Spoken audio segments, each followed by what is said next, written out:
Good morning. To make it easier for you, there will be one person speaking during the presentation, and later for questions, more of us will be available. So that makes it easier for you. Good morning. I'm going to start the day with data.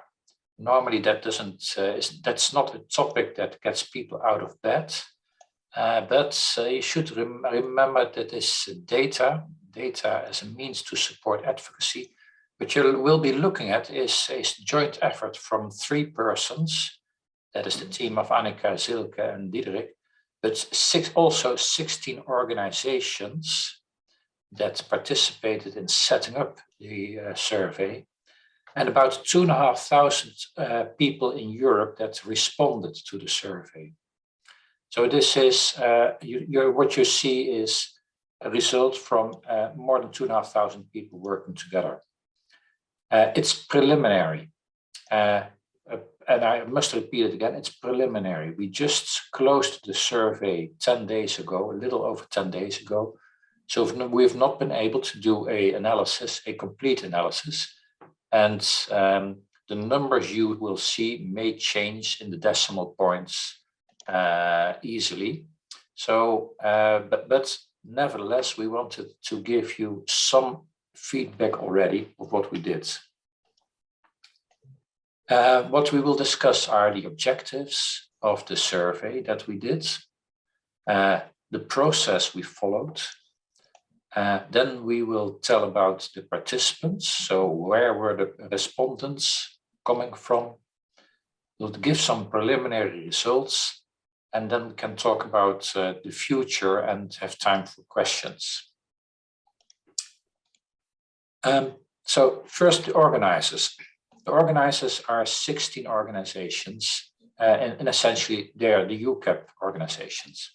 And we're divided over 14 countries, and we have two countries where there's not a country organization, but only individual members that are trying to set up a country organization.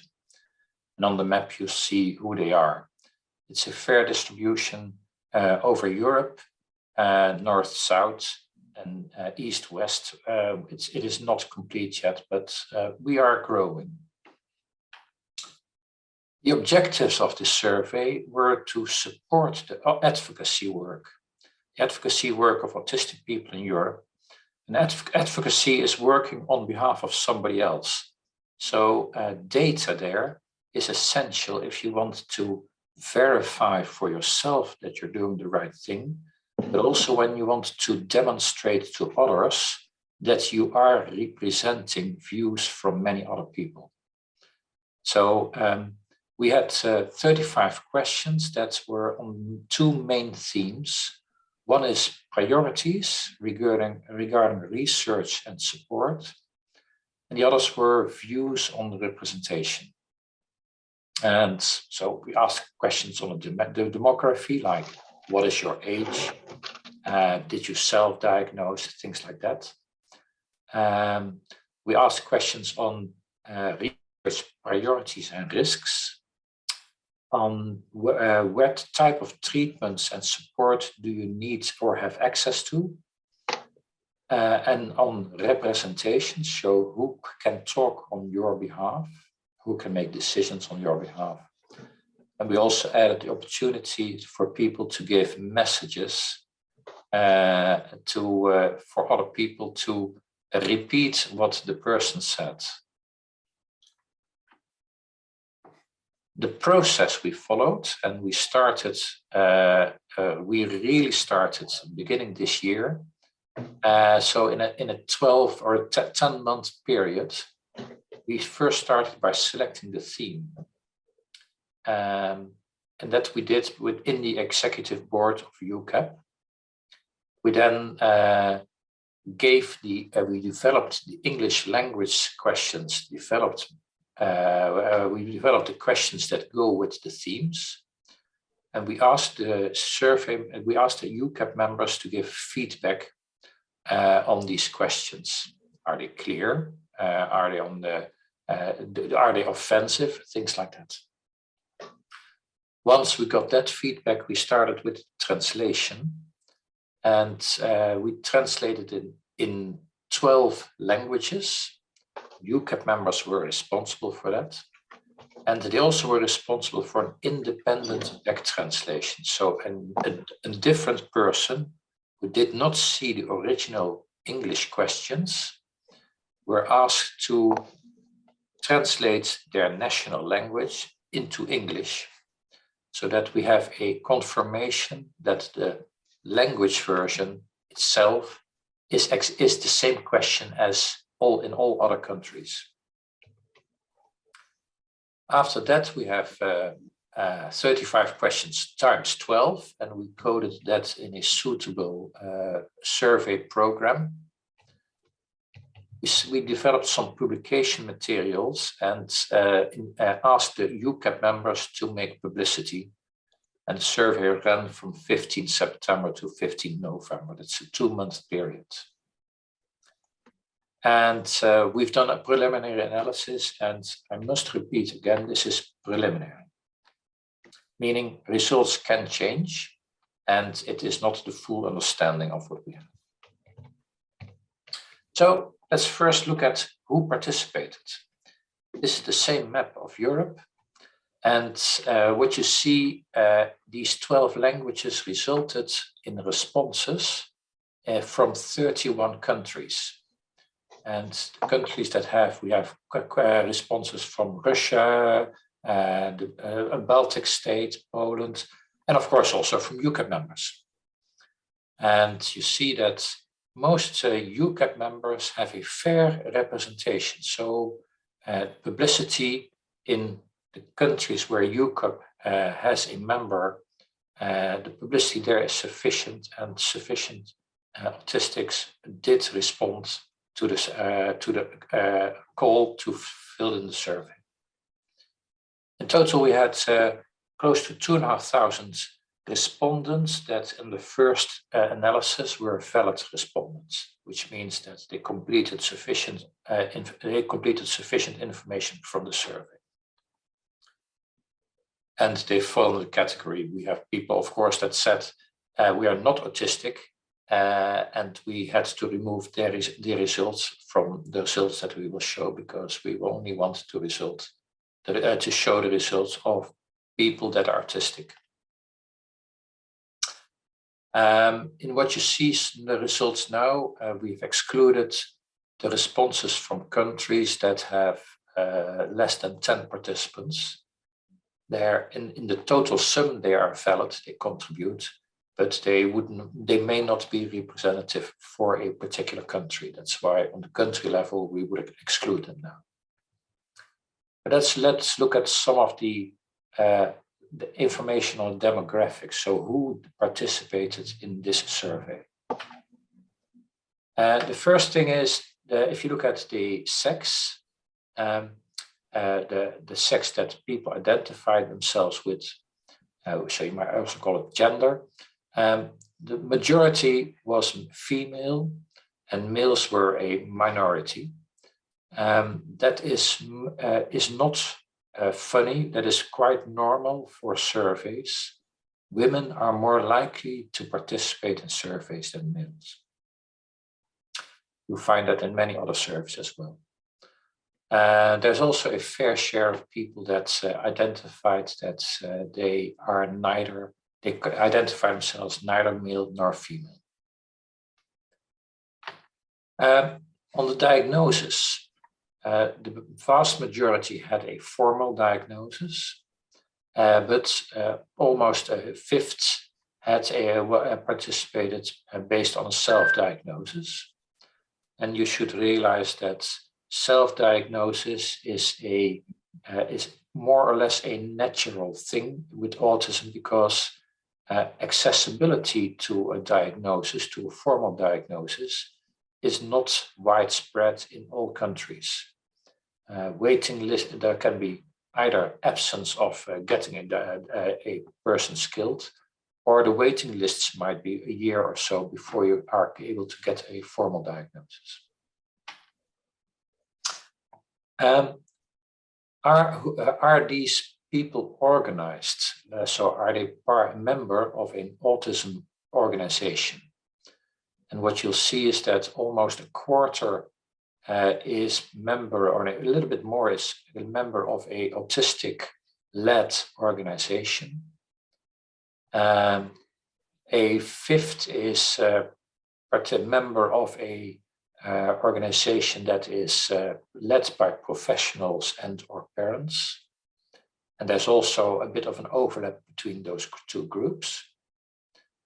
But the majority of the participants is not part of a member, is not part of an organization directed at representing autism needs or autism supports. Let's look at a last demographic statistics. That is the age. The age of the respondents. You see that we have respondents in the full age bracket. We excluded some responses that are less than 18 years old. They are not considered non-adults, and legally, in some countries, the consent form may not be valid. So we excluded them from our analysis. So that is a little bit of the demographics. It is widespread. Let's look at one of the major questions, and it was a difficult question for most participants.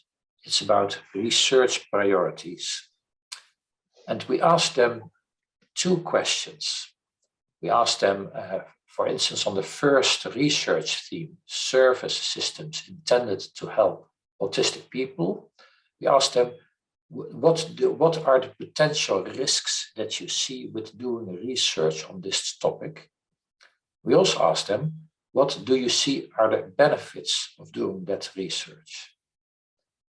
And because everything may have potential drawbacks and may have possible benefits. And how we included, so how we worked with this data, we subtracted the risk from the benefits. So what you see in this graph is which research has benefits that outweigh the risks, that have more benefits than risks as perceived. And what you see is that there is a clear trend. Most participants, they say that service systems intended to help autistic people have many more benefits than potential risks. And we don't, of course, know what the risks are that those people foresee or what the benefits are. But if you ask them, they would say, please do it because I see more benefits than risks. Also, research on improving acceptance of autistic people. Still vastly positive are reducing the intensity of mental and physical health problems. If you ask on things like psychological therapies to reduce the intensity of autism, that's not the intensity of mental health problems, but autism as core symptoms. There you see that people are neutral, which means that they think that the benefits are more or less in balance with the risks. If you then look at three other topics, then you see that the respondents, on average, they are negative, meaning that they think there are more risks than potential benefits from doing such research. And that is medication to reduce the intensity of autism, research to do the treating of core symptoms of autism, and research to prevent birth of autistic people. And I think this is a clear view, a clear picture. This may become a clear picture once we have done the full analysis. That will help EUCAP and also the EUCAP member organizations to explain to researchers and policymakers what the autistic participants believed was in their advantage. So that was a little bit of the research priorities. The next thing I wanted to show you is the question on representation. And we asked, suppose you can make a team with 10 people to represent your views and interests when they take decisions, when they do advocacy, etc. So how would you want your team to be composed of? So let's imagine a round table with 10 chairs. Who do you seat there? And the options were autistic people, autistic professionals, so autism professionals, but not autistic, parents or relatives, friends, and partners. And you see that the biggest group, so 4 out of 10 should be autistic people. 2 out of 10 roughly should be autistic professionals. So autism professionals that are autistic themselves. And then also about 2 autism professionals that are not autistic, a parent and a relative and a friend. So combined, you would say the majority of the people should be autistic. There should be a fair share of professionals, and you should not forget parents or relatives and friends, because the participants believed that they also add value when making decisions about your personal needs and views and interests. Now we ask these questions to all countries. So it gives us the ability to compare how do the different countries in Europe, how do they fare? Are there differences? So let's look at this round table with 10 positions for the different countries. And this is the graph you see here. So what you here see on the left graph, and then is the percentage of the representatives. So this would be 3 people, 4 people, 5 people on around the table. Here in the center, you see the totals. That is the graph that we just saw, the pie graph. And I've sorted all countries that have more than 10 members. We sorted them on the axis of increasing autistic people participation. So what you see is, for instance, in Belgium, the number of autistic professionals and autistic people should both be about 3. And then about 2 autism professionals in general, and about 1 relative, friend and parent. And if you go to the other side, the United Kingdom, there should be 4.5, close to 5 autistic people on around the table, 2 autism professionals, and about a single non-autistic professional, parent and a relative. So there is difference.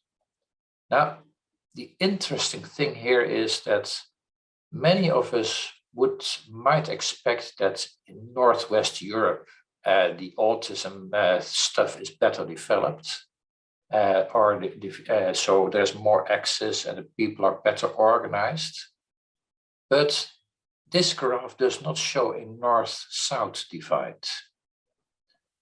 You'll find southern or Eastern Europe-based countries, as well as on the right side, as well as on the left side.